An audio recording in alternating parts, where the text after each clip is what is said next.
because the sensor is in your car, right, and records your own driving behavior, because sometimes our perceptions may not be entirely accurate. While we might think that we're like the safest driver, then maybe proof is always in the pudding, right, or in the data here, so maybe it's not entirely true. Welcome to the Tippie Leads podcast. Stories from the University of Iowa's Tippie College of Business that will change the way you work and lead. Produced by the Tippie Leadership Collaborative. I'm your host, Nick Westergaard. I teach at Tippie and lead our Story Lab program. This podcast provides another opportunity to share stories from Tippie with our community and beyond. Each season of Tippie Leads, we focus on a grand challenge in today's changing world of work. This season, we're looking at risk. In our previous episodes, we've explored large-scale risks like natural disasters and political shifts. But not all risks are so monumental. Some are more personal and everyday. In this episode, we begin with Tippie's Richard Peter, who explores the surprising resistance consumers have shown toward driving sensors, which could help reduce insurance premiums and encourage safer driving. Despite the potential savings, these devices have failed to gain widespread adoption. Then, Tippie undergrad Ella Borho takes us on a lighter journey, sharing a humorous story about the everyday risks of taking the bus. It's a fun reminder that even the smaller risks in life can lead to unexpected moments. And finally, we'll bring it all together with a final tip-e just for you. Ready? Let's get started. Richard Peter is the nationwide Assistant Professor of Finance at the University of Iowa's Tippie College of Business. His research focuses on consumer decision-making, behavioral economics, and the application of analytics in marketing, particularly in the areas of risk and uncertainty. Peter has explored how consumers respond to incentives, the effectiveness of reward-based programs, and how firms can influence consumer behavior using data-driven approaches. His work has been published in top academic journals, and he is recognized for his expertise in understanding the dynamics between consumers and the firms that serve them. Richard, I'm excited to chat with you, but I wanted to, after going through your bio, I want to go through and look at it through another lens. So you're at a holiday gathering with family, explaining what it is that you do. What is it that you say when it comes to your area of expertise? Hi, Nick. So this is a great question, obviously. So what I'm doing in my research is I look at decision-making under risk and uncertainty. And I'm using theory to try to understand that. So models that help us think about how people process information, how people think about the future, how people make plans. And then I apply these models to things like investment decisions or insurance decisions, right? And these are very mundane things, right? So you might get a letter in the mail from the insurance company telling you, oh, maybe your premium is changing. Are you going to stick with it? Are you going to seek another product, right? So I'm thinking about these types of decisions and using theory to help guide our understanding of how people make decisions and whether those decisions are actually in their best interest or whether they could do better. That's fascinating. And it makes me think of one of my favorite quotes out there from Antonio Damasio that says that, we're not, I got to think, so I say it right. We're not thinking machines that feel, we're feeling machines that occasionally think. And I think that understanding the why behind that is key.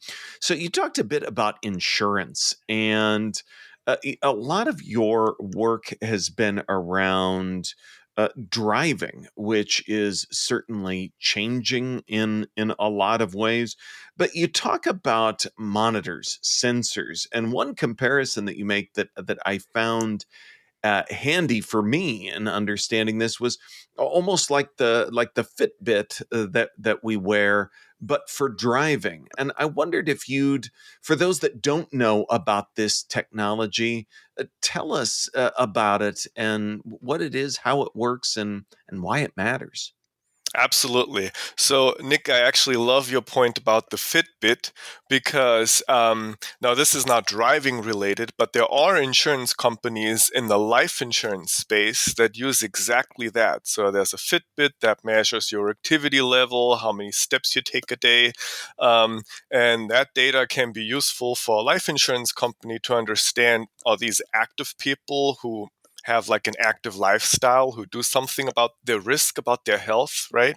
And if we think about driving, there's similar technologies. So you might have received, again, a piece of mail, or you might have heard some ads on the radio where insurance companies pitch new types of products. So, what are these products?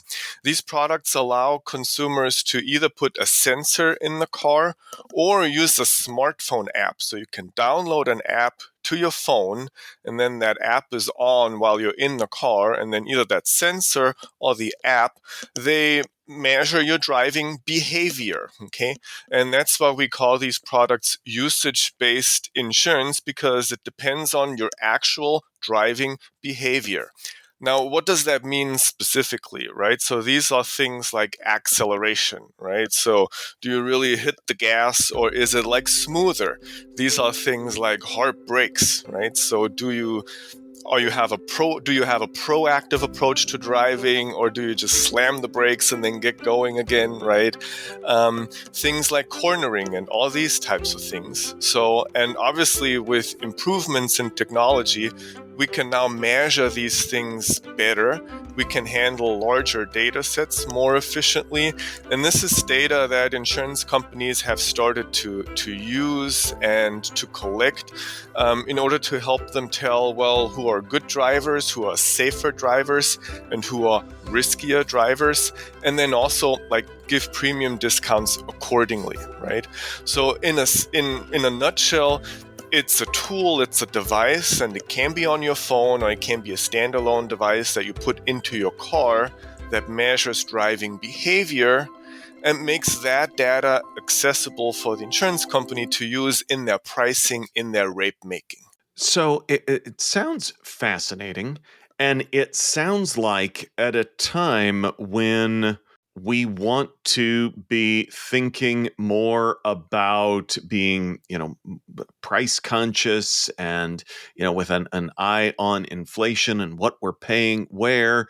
And it seems like, oh, that might be a good way to lower my premium or look at some different products there. But I was amazed that the usage of the usage based insurance tools is not that great. Yeah, so this is an excellent observation, Nick. And actually, this observation was a starting point for a recent study that I conducted with some co-authors. Some co-authors from Munich, Germany, which is where I'm from. So that's the accent you're picking up in our conversation here. So we made the same observation. We said, well, it's data that people can share with the insurance company. Insurers, they give you price or premium discounts, right? And we might say, well, why aren't more people taking advantage of that? And now, if we say more people, right, I mean, the numbers really vary. They vary by state, they vary by insurance companies.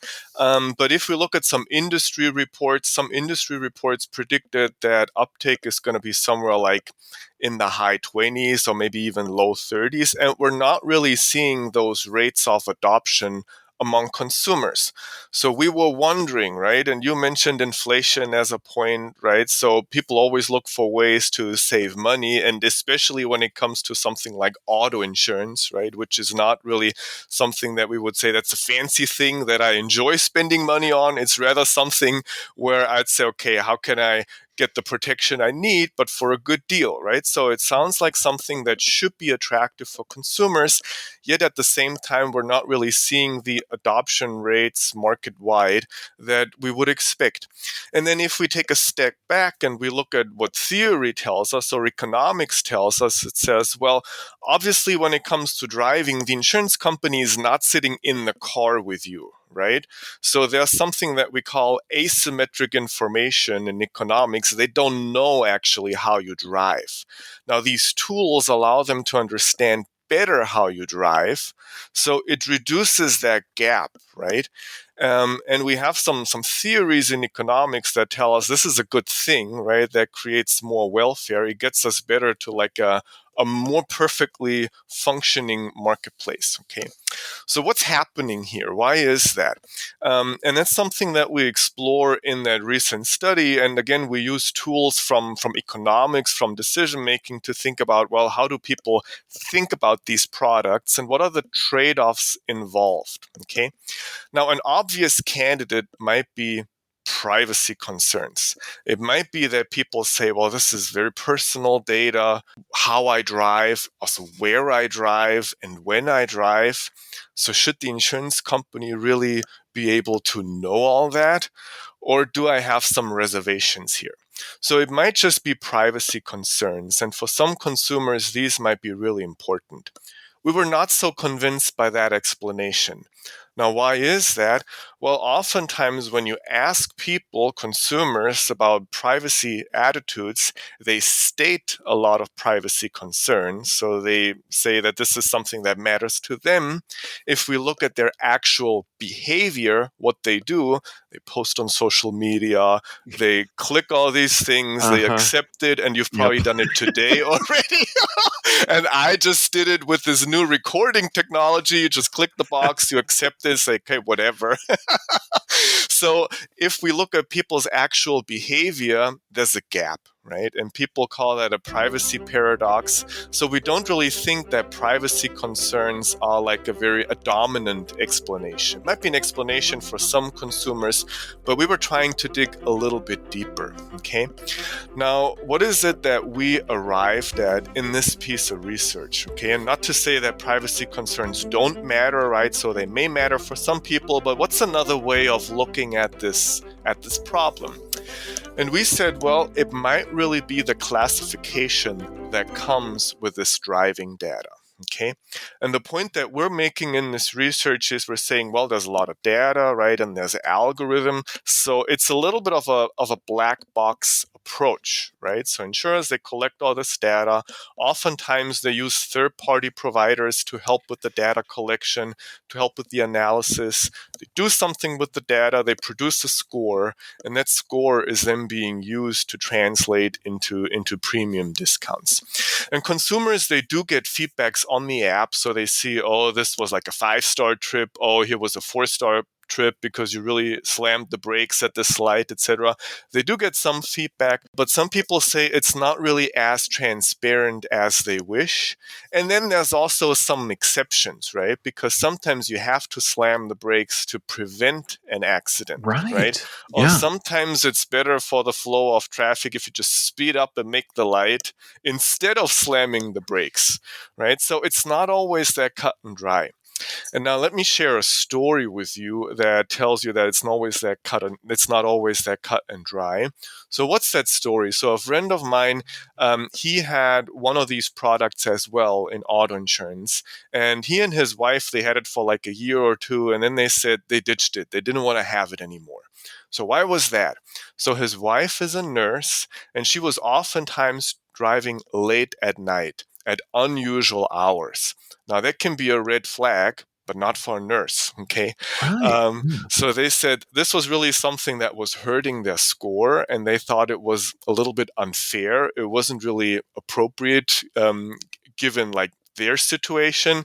So they felt they were being misclassified by that technology just from how the algorithm worked out, okay?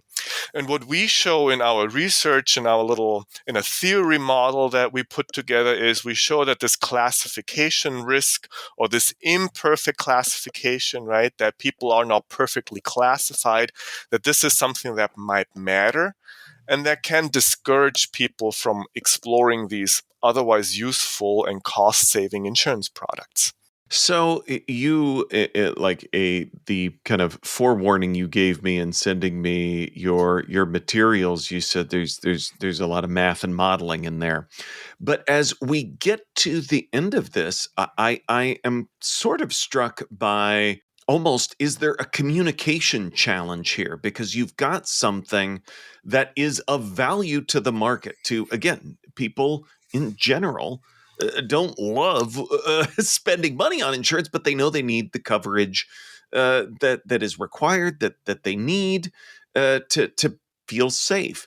And on the other side of that, you've got the companies with products that could potentially help with some caveats, like you said, with the black box, the algorithm, privacy paradox, and everything else. So, how do we bridge, or how can companies bridge this gap in making these products more appealing? So this is a great question, Nick. I love that question. And what comes out of our research is, if you think about the model and how we think about these products, is so obviously one parameter that matters here is the consumer's perception of how that classification works out, right? And I'm almost wondering, so I'm not aware of an insurance company that has that, but I'm almost wondering whether it might be helpful if there's a way where you could say, oh, you get maybe like a couple of freebies, or where you say, oh, there are certain actions that we just drop from the analysis, right? So something like that, or a mechanism where you could report, say, oh, look, this is what's happening, and here is why that happens. Because the sensor is in your car, right, and records your own driving behavior. It's not really aware of its surrounding. Okay, so I think there's certainly communication aspects, right? And I know that you love that, Nick, because you understand a lot about the value of communication. So I think there's communication aspects. There's also aspects about educating consumers, because sometimes our perceptions may not be entirely accurate, right? And while we might think that we're like the safest driver, then maybe the proof is always in the pudding, right? Or in the data here. So maybe it's not entirely true. And actually, as you say, I mean, if this technology keeps improving, and maybe in the future it will also be, maybe when cars start talking to each other, and then we have more of like the circumstantial data as well. That's another thing that we show in the paper. As this classification accuracy improves and goes up, more and more people will adopt these products and feel comfortable about them. And if it was perfect, right? So if it could perfectly tell apart safe drivers from risky drivers, then there will be no question, right? So then accuracy will be perfect, and people will be drawn to those products. So that's another thing that comes out of our analysis. And I agree with you that in a general level, these products hold a lot of promise, right? And there's also some other research, not my research, so I have to give other people credit here for looking into that. So there's some interesting research that shows that there are actual improvements in people's driving behavior from using these types of insurance products, because you have an app that tracks your trips and that tells you, okay, what went well and what are some of the things that you keep doing that you may want to think about a little bit. So you get some feedback, and those people who take that seriously and work with the feedback, you do see a reduction in heartbreaks, and you do see a reduction in speeding. So there can be material improvements in driving behavior, which makes the road safer for yourself and everybody else around. So it is something that has benefits, obviously. And also on the insurance company side, because you might wonder, is this just a gimmick and insurers are throwing this out? But or are there what's the business proposition?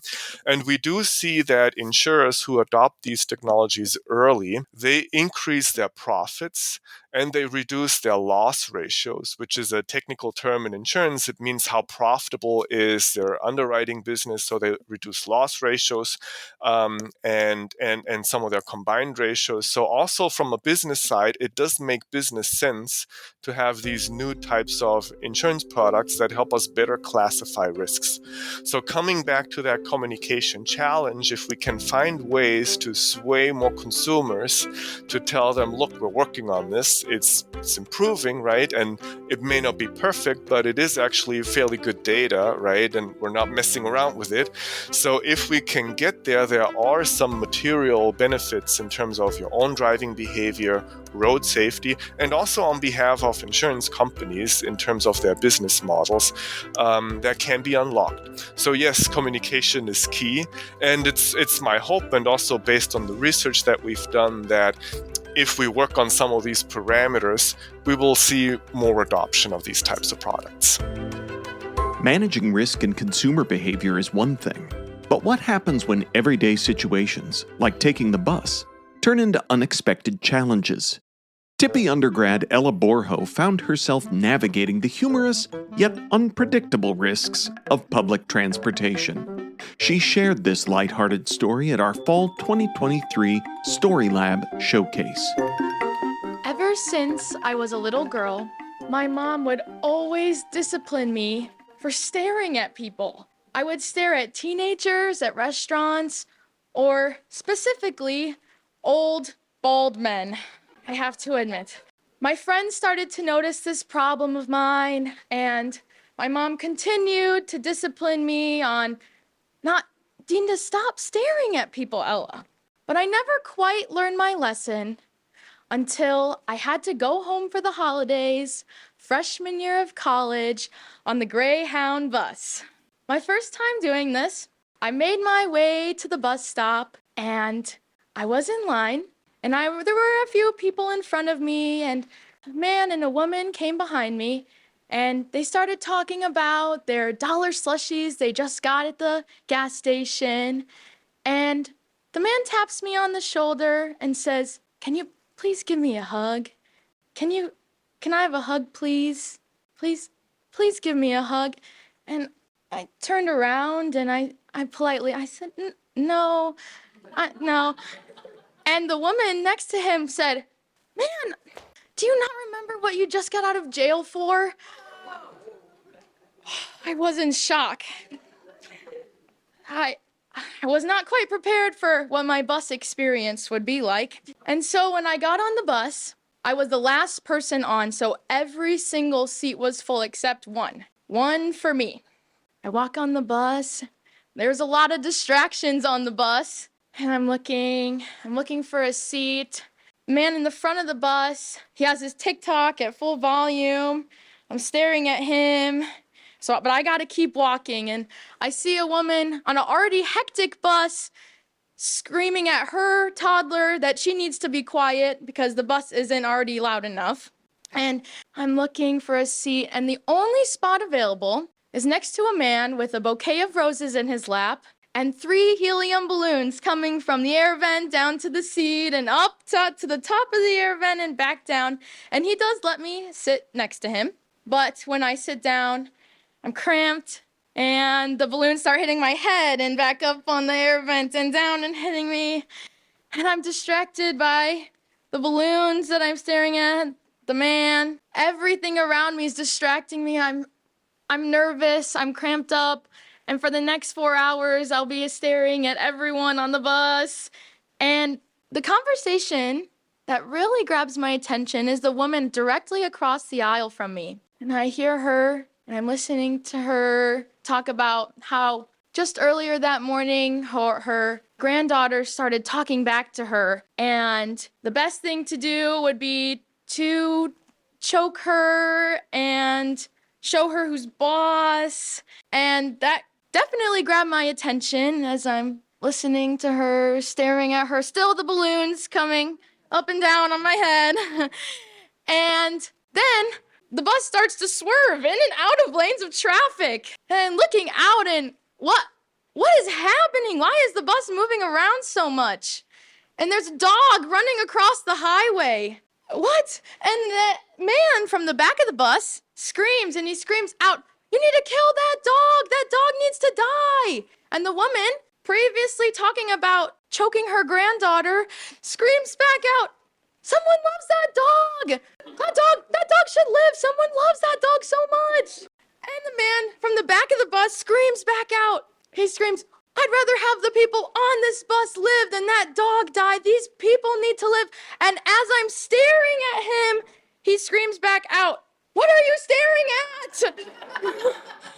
That was a crazy 4 hours of my day, and it exhausted me. I was so tired from being cramped in this seat, everything happening around me that day stressing me out. But I have since taken the bus over 10 times, and what I've learned from this experience is that when I take the bus, not everything needs my individual attention, that things go on without me, and things that may distract me day in and day out, I can go on without having to deal with those distractions. I've applied this to things like social media or different things that may distract me.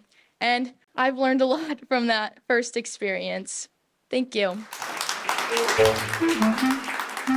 That was Ella Borho, live at our Fall 2023 Story Lab Showcase in downtown Iowa City. You can watch the video of Ella's story and other Tippie storytellers via the link in this week's show notes. Before we wrap up, let's go back to Richard Peter one last time for a final tip-e for you to remember in your work. One thing I would like to share with you to consider, and that's more for your personal insurance, is think about whether usage-based auto insurance is right for you. What the research shows us is it can help people improve their driving habits. And insurers also offer premium discounts, so it's a neat way to save some money. At the same time, people sometimes have reservations when it comes to their data, to data sharing, and they wonder about classification, right? So it's not for everybody, but think about whether it's right for you. It's a new, innovative insurance product with lots of advantages.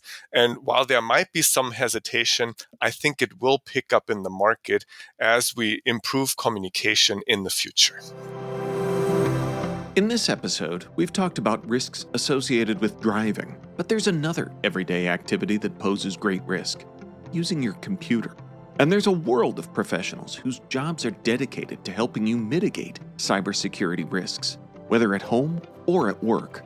In our next episode, we'll learn more from an award-winning Tippie faculty member, Mike Colbert, about the innovative ways he's teaching students to navigate cybersecurity risks and keep our information and assets safe. This episode of Tippie Leads was written and produced by me, Nick Westergaard, and Steve Courtwright. Special thanks to Richard Peter and Ella Borho for taking the calculated risk of sharing their stories.